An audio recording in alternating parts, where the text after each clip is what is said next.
The Polar Express, written and illustrated by Chris Van Allsburg.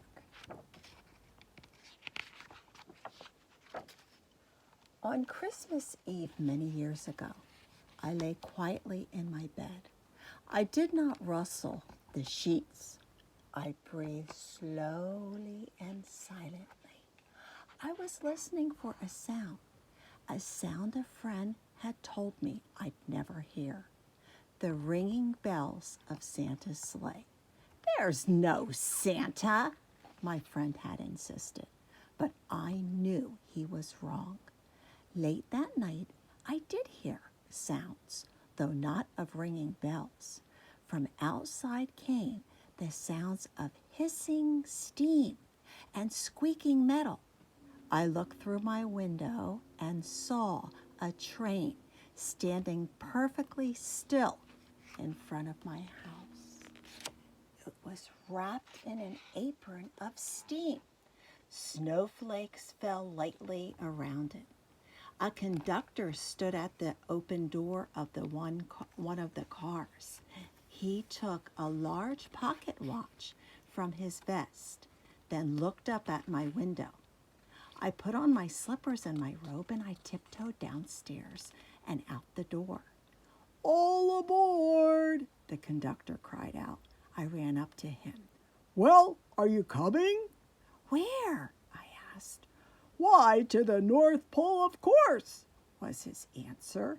"This is the Polar Express." And I took his outstretched hand, and he pulled me aboard. The train was filled with other children, all in their pajamas and nightgowns. We sang Christmas carols and ate candies with nugget centers as white as snow. We drank hot cocoa as thick and rich as melted chocolate bars. Outside, the lights of the town and the villages flickered in the distance as the Polar Express raced northward. Soon there were no more lights to be seen. We traveled through cold, dark forests where lean wolves roamed and white-tailed rabbits hid from our train as it thundered through the quiet wilderness. We climbed mountains so high it seemed as if we would scrape the moon. But the Polar Express never slowed down. Faster and faster we ran along, rolling over peaks and through valleys like a car on a roller coaster. The mountains turned into hills, the hills to snow-covered plains. We crossed a barren desert of ice, the great polar ice cap. Lights appeared in the distance. It looked like the lights of a strange ocean liner sailing on a frozen sea. "There," said the conductor, "is the North Pole." Oh, the North Pole. It was a huge city standing alone at the top of the world, filled with factories where every Christmas toy was made.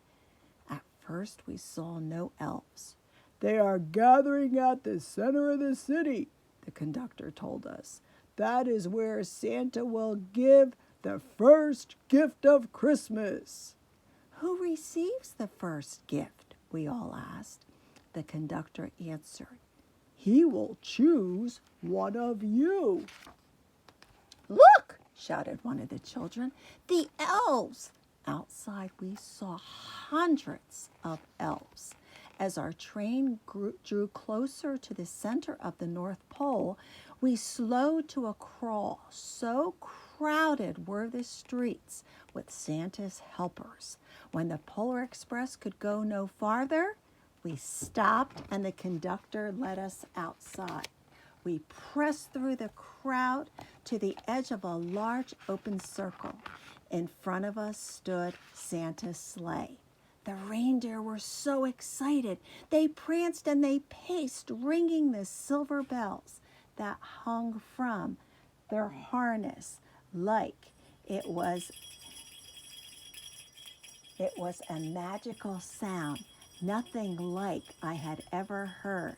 Across the circle, the elves moved apart and Santa appeared. The elves cheered wildly.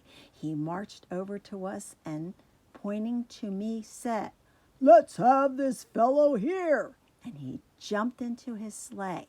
The conductor handed me up. I sat on Santa's knee and he asked, "Now, what would you like for Christmas?"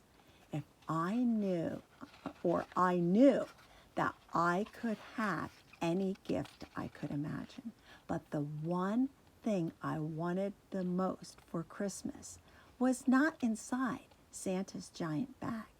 What I wanted more than anything was one silver bell from Santa's sleigh. When I asked, Santa smiled.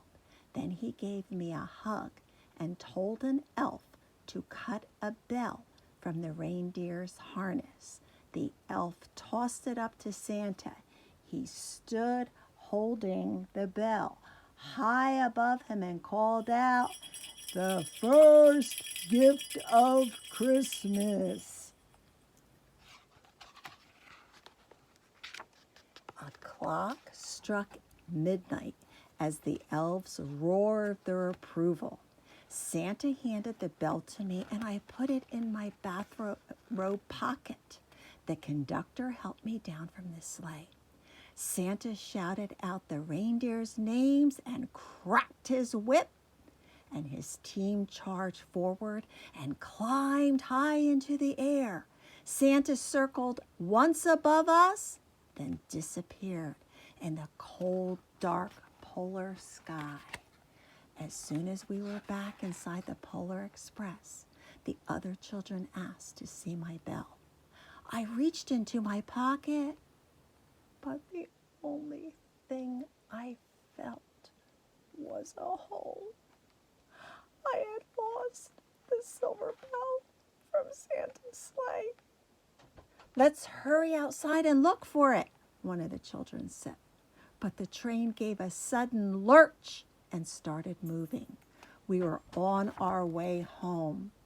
It broke my heart to lose that bell. When the train reached my house, I sadly left the other children.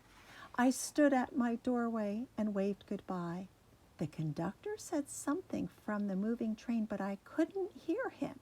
"What?" I yelled out. He cupped his hands around his mouth.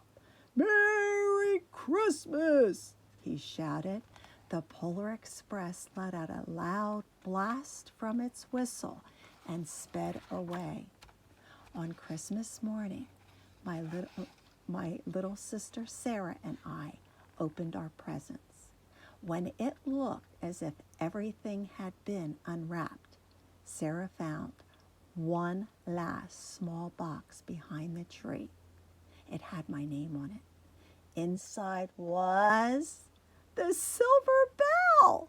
There was a note on it. "Found this on the seat of my sleigh. Fix that hole in your pocket. Signed, Mr. C." I shook the bell and it made the most beautiful sound my sister and I had ever heard. But my mother said, "Oh, that's too bad." "Yes," said my father, "it's broken."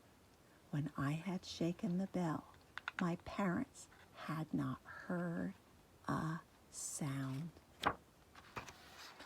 At one time, most of my friends could hear the bell, but as years passed, it fell silent for all of them. Even Sarah found one Christmas that she could no longer hear its sweet sound.